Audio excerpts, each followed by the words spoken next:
While having drinks with his former superior officer, Migs Mayfeld mentioned that he was present during Operation Cinder, Palpatine's despicable contingency plan that would decimate many Imperial worlds after his death, because he believed that if the Empire could not defend its Emperor, then it did not deserve to exist. So I'm going to break down the disgraceful truth of what really happened during Operation Cinder. Before we get into it, make sure to smash the subscribe button for more awesome Star Wars lore content. After the creation of the Galactic Empire and the destruction of the Jedi Order, Palpatine created many contingency plans in case he was ever killed during his reign. One of these was known as Operation Cinder. Palpatine believed that if he were to ever perish unexpectedly, then the Empire did not even deserve to live on beyond him. Because of this strong belief, he entrusted a man named Gallius Rax, who had known Palpatine since he was only a young boy, to watch over the construction of his dark observatory on Jakku, to be used in Operation Cinder many years later. And make sure you remember this, as it will be very important later on. Gallius Rax eventually rose through the ranks of the Empire to the position of Fleet Admiral in the Imperial Navy, preparing him for his final role and his service to Palpatine in the future. Not only did Palpatine want the current Empire destroyed upon his death, but the contingency plan also called for a rebirth of the Empire at a later date by allowing a very small and secretive group of Imperial survivors to escape to the unknown regions where they would rebuild the Empire in the shadows. This small select group, of course, eventually went on to form the First Order in the unknown regions as a result of Palpatine's plan. After the supposed death of Palpatine at the hands of Darth Vader on the second Death Star, the Operation Cinder contingency plan was initiated very shortly after, and several messenger droids with the face of Palpatine being projected through them delivered the message to top-ranking Imperial officials to begin the operation. As the orders were given, these high-ranking Imperial officials utilized a horrible technology known as climate disruption arrays, which orbited the target planets and provoked vicious storms, violent hurricanes, and other horrible natural disasters which would tear a planet apart and kill everyone on its surface.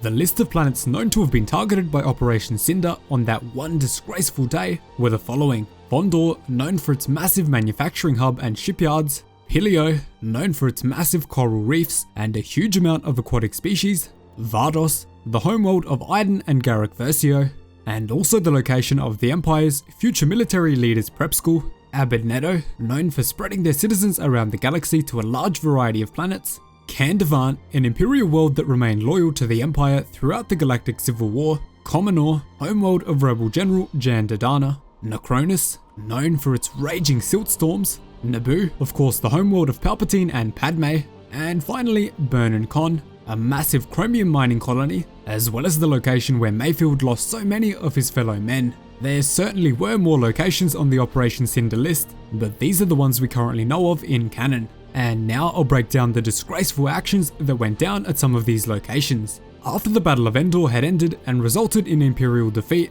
Imperial Commander Iden Versio of the Inferno Squad was summoned by her father, Garrick Versio, aboard the ISD Eviscerator in orbit of the planet Vardos, where she received orders from Palpatine's creepy messenger droids. Versio was slightly suspicious at what exactly Operation Cinder would entail, but her Inferno Squad was very soon sent to an Imperial shipyard above the planet Fondor to provide security for high-ranking Imperial named Moff Wraith, who was attempting to obtain the satellites required to initiate the destruction of the Imperial planets. Soon after, the satellites were successfully acquired, and the Emperor's observatory for studying the unknown regions on the planet Pilio was destroyed. Following this, Iden Versio returned to Vardos, her homeworld, where she noticed that the satellites she had helped to obtain were being deployed above her own planet. After realizing her home would become a target of Palpatine's destruction plan, she flew into a rage and confronted her father, furious that her own homeworld would become a target of Operation Cinder, despite having been so loyal to the Empire for so many years. Garrick Versio, however, told his daughter that Operation Cinder was for the greater good of the Empire, and that their homeworld, as well as many others, should be sacrificed in order to strike utter fear and brutality into the hearts of every citizen of the galaxy. Despite the pleas from his own daughter, Garrick Versio ordered the satellite to fire on his home planet anyway, triggering horrendous electrical storms on the surface of Vardos, laying waste to every single structure, living being, and settlement down below. Even more disgracefully, Garrick Versio ensured that all non-Imperial ships attempting to escape the surface of his home planet would be shot down to further terrify the galaxy. This event eventually led to Iden Versio and some other members of their Inferno squad to defect from the Empire, jumping into hyperspace before eventually arriving in the Outer Rim, where they formally surrendered themselves to the Rebel Alliance. Following this, the next target on Operation Cinder's horrific kill list was the planet Naboo. While aboard his Star Destroyer, the Torrent, Imperial Captain Lair Devart was approached by one of Palpatine's eerie messenger droids, giving him the command to initiate Operation Cinder immediately. Soon after receiving the command, he launched the same climate disruption satellites into orbit, allowing them to create massive hurricanes and brutal electrical storms across Naboo. By the time the power of the satellite array reached even a mere 25% efficiency, Class 5 hurricanes were already beginning to form, and raging fires, mass flooding, and horrible chaos ripped across the surface of Naboo. Because of this atrocity occurring on her planet, the Queen of Naboo, Sosha Saruna, was forced to scramble her very small starfighter fleet to destroy the satellites. Rebel Alliance members Shah Bey, Leia Organa, and the Queen herself very quickly engaged the Imperial forces above Naboo, managing to destroy some of the satellites, but they were very badly outgunned and almost killed during the battle. Fortunately for them, however, Rebel General Lando Calrissian arrived with the Rebel reinforcement fleet and the Rebel Danger Squadron, which Iden Versio had now joined after defecting from the Empire.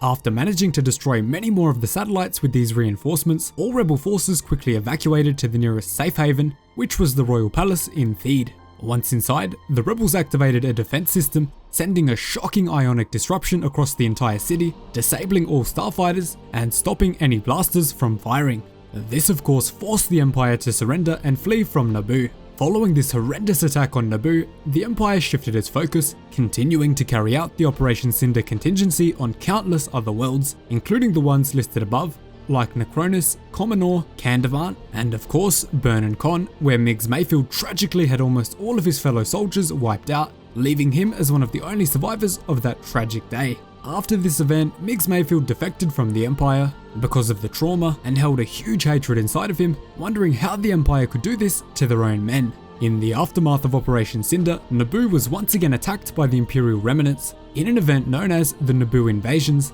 but this time the New Republic forces had no trouble defending against these attacks. And finally, the New Republic forces converged on the planet Jakku, where the final phase of Palpatine's contingency plan was about to be carried out in the year 5 ABY. The New Republic army attacked the Imperial forces there, led by Gallius Rax, the man Palpatine initially entrusted with his plans. He attempted to finish Palpatine's plans by using ancient Sith artifacts which were buried under the sandy surface of Jakku to corrupt the planet's core and darken its life essence, destroying the desert world and wiping out both the Imperial and New Republic forces. Unfortunately for him, however, he was killed by fellow Imperial Grand Admiral Rey Sloane, who wanted revenge against Rax because he removed her from power in the past. With his final dying breaths, however, he urged Rey Sloane to regroup with the select Imperial officers and Palpatine loyalists in the unknown regions to begin the creation of the First Order. Following Rax's failure on Jakku, the Galactic Civil War finally came to an end, with the New Republic emerging victorious and agreeing to the Galactic Concordance with the Empire's Grand Vizier Masamida, which granted peace for some time. The New Republic didn't realize, however, that deep in the unknown regions, Rey Sloane, Brendel Hux, and other important Imperial figures were gathered, seeking to one day create the First Order and eventually the Final Order. So that is the full disgraceful story behind Operation Cinder and how it eventually led to the First Order. Thanks so much for watching, really hope you enjoyed the video. Cheers guys, hope to see you in the next one.